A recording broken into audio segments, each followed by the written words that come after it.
Your mind is an amazing mechanism. When your mind works one way, it can carry you forward to outstanding success. But the same mind, operating in a different manner, can produce a total failure. The mind is the most delicate, most sensitive instrument in all creation. Let's look now and see what makes the mind think the way it does.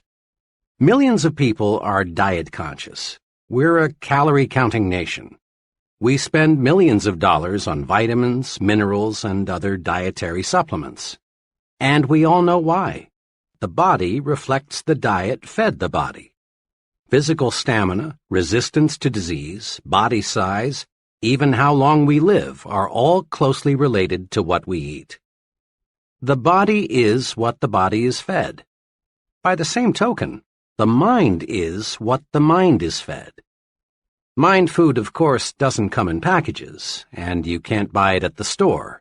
Mind food is your environment, all the countless things that influence your conscious and subconscious thought. The kind of mind food we consume determines our habits, attitudes, personality. Each of us inherited a certain capacity to develop. But how much of that capacity we have developed, and the way we have developed that capacity, depends on the kind of mind food we feed it. The mind reflects what its environment feeds it, just as surely as the body reflects the food you feed it. Have you ever thought what kind of person you would be had you been reared in some foreign country instead of the United States? What kinds of foods would you prefer? Would your preferences for clothing be the same? What sort of entertainment would you like the most? What kind of work would you be doing? What would your religion be? You can't, of course, be sure of the answers to these questions, but chances are you would be a materially different person had you grown up in a different country. Why? Because you would have been influenced by a different environment. As the saying goes, you are a product of your environment. Mark it well. Environment shapes us, makes us think the way we do. Try to name just one habit or one mannerism you have that you did not pick up from other people. Relatively minor things, like the way we walk, cough, hold a cup. Our preferences for music, literature, entertainment, clothing, all stem in very large part from environment. More important, the size of your thinking, your goals, your attitudes, your very personality is formed by your environment. Prolonged association with negative people makes us think negatively. Close contact with petty individuals develops petty habits in us. On the bright side, companionship with people with big ideas raises the level of our thinking. Close contact with ambitious people gives us ambition. Experts agree that the person you are today, your personality, ambitions, present status in life, are largely the result of your psychological environment. And experts agree also that the person you will be 1, 5, 10, 20 years from now depends almost entirely on your future environment. You will change over the months and years, this we know. But how you will change depends on your future environment, the mind food you feed yourself. Let's look now at what we can do to make our future environment pay off in satisfaction and prosperity. Recondition yourself for success. The number one obstacle on the road to high-level success is the feeling that major accomplishment is beyond reach. This attitude stems from many, many suppressive forces that direct our thinking toward mediocre levels.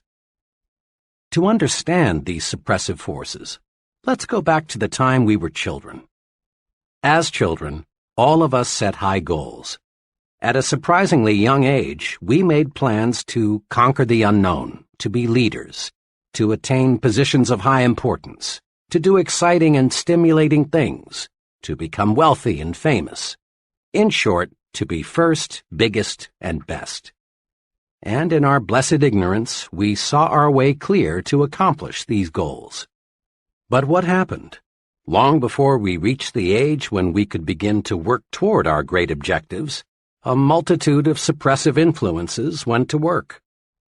From all sides we heard it's foolish to be a dreamer, and that our ideas were impractical, stupid, naive, or foolish, that you have got to have money to go places, that luck determines who gets ahead, or you've got to have important friends, or you're too old or too young.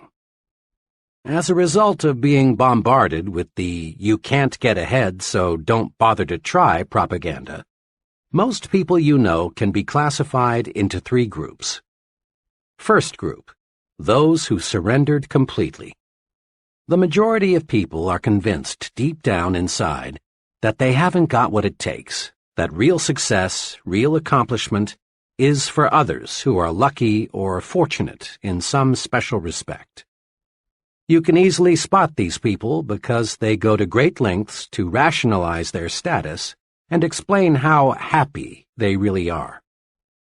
A very intelligent man, age 32, who has dead-ended himself in a safe but mediocre position, recently spent hours telling me why he was so satisfied with his job. He did a good job of rationalizing, but he was only kidding himself, and he knew it. What he really wanted was to work in a challenging situation where he could grow and develop. But that multitude of suppressive influences had convinced him that he was inadequate for big things. This group is, in reality, just the other extreme of the discontented job switcher searching for opportunity. Rationalizing yourself into a rut, which, incidentally, has been described as a grave with both ends open, can be as bad as wandering aimlessly, hoping opportunity will somehow, someday, hit you in the face. Second group, those who surrendered partially. A second but much smaller group enters adult life with considerable hope for success. These people prepare themselves, they work, they plan, but after a decade or so, resistance begins to build up. Competition for top-level jobs looks rugged. This group then decides that greater success is not worth the effort. They rationalize, we're earning more than the average, and we live better than the average. Why should we knock ourselves out? Actually, this group has developed a set of fears: fear of failure, fear of social disapproval, fear of insecurity, fear of losing what they already have. These people aren't satisfied because deep down they know they have surrendered. This group includes many talented, intelligent people who elect to crawl through life because they are afraid to stand up and run. Third group, those who never surrender. This group, maybe 2 or 3% of the total, doesn't let pessimism dictate, doesn't believe in surrendering to suppressive forces, doesn't believe in crawling. Instead, these people live and breathe success. This group is the happiest because it accomplishes the most.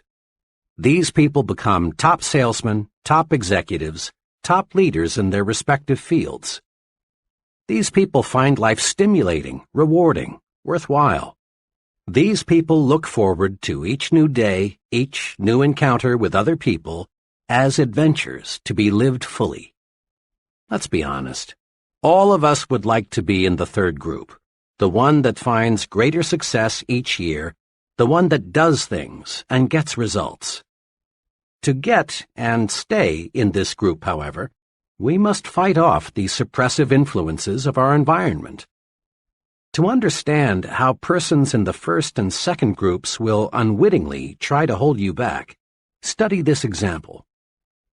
Suppose you tell several of your average friends with the greatest sincerity, "Someday, I'm going to be vice president of this company." What will happen?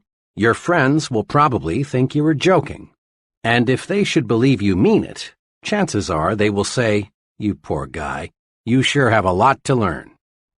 Behind your back, they may even question whether you have all your marbles. Now, assume you repeat the same statement with equal sincerity to the president of your company. How will he react? One thing is certain. He will not laugh. He will look at you intently and ask himself, "Does this fellow really mean this?" But he will not, we repeat, laugh. Because big men do not laugh at big ideas. Or suppose you tell some average people you plan to own an expensive home, and they may laugh at you because they think it's impossible. But tell your plan to a person already living in an expensive home, and he won't be surprised. He knows it isn't impossible because he's already done it. Remember, people who tell you it cannot be done almost always are unsuccessful people, are strictly average or mediocre at best in terms of accomplishment. The opinions of these people can be poison. Develop a defense against people who want to convince you that you can't do it. Accept negative advice only as a challenge to prove that you can do it. Be extra cautious about this. Don't let negative thinking people, negators, destroy your plan to think yourself to success. Negators are everywhere, and they seem to delight in sabotaging the positive progress of others. Negators are everywhere. Some negators are well-meaning folks, but others are jealous people who, not moving ahead themselves, want you to stumble too. They feel inadequate themselves, so they want to make a mediocre person out of you. Be extra careful. Study negators. Don't let them destroy your plans for success. Here are a few simple do's to help make your social environment first class. 1. Do circulate in new groups. Restricting your social environment to the same small group produces boredom, dullness, dissatisfaction. Equally important, remember that your success-building program requires that you become an expert in understanding people. Trying to learn all there is to know about people by studying one small group is like trying to master mathematics by reading one short book. Make new friends, join new organizations, enlarge your social orbit. Then, too, variety in people, like variety in anything else, adds spice to life and gives it a broader dimension. It's good mind food. 2. Do select friends who have views different from your own. In this modern age, the narrow individual hasn't much future. Responsibility and positions of importance gravitate to the person who is able to see both sides. If you're a Republican, make sure you have some friends who are Democrats, and vice versa. Get to know people of different religious faiths. Associate with opposites, but just be sure they are persons with real potential. 3.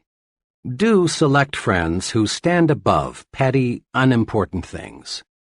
Folks who are more concerned with the square footage of your home or the appliances you have or don't have than with your ideas and your conversation are inclined to be petty. Guard your psychological environment. Select friends who are interested in positive things, friends who really do want to see you succeed. Find friends who breathe encouragement into your plans and ideals. If you select petty thinkers as your close friends, you'll gradually develop into a petty thinker yourself.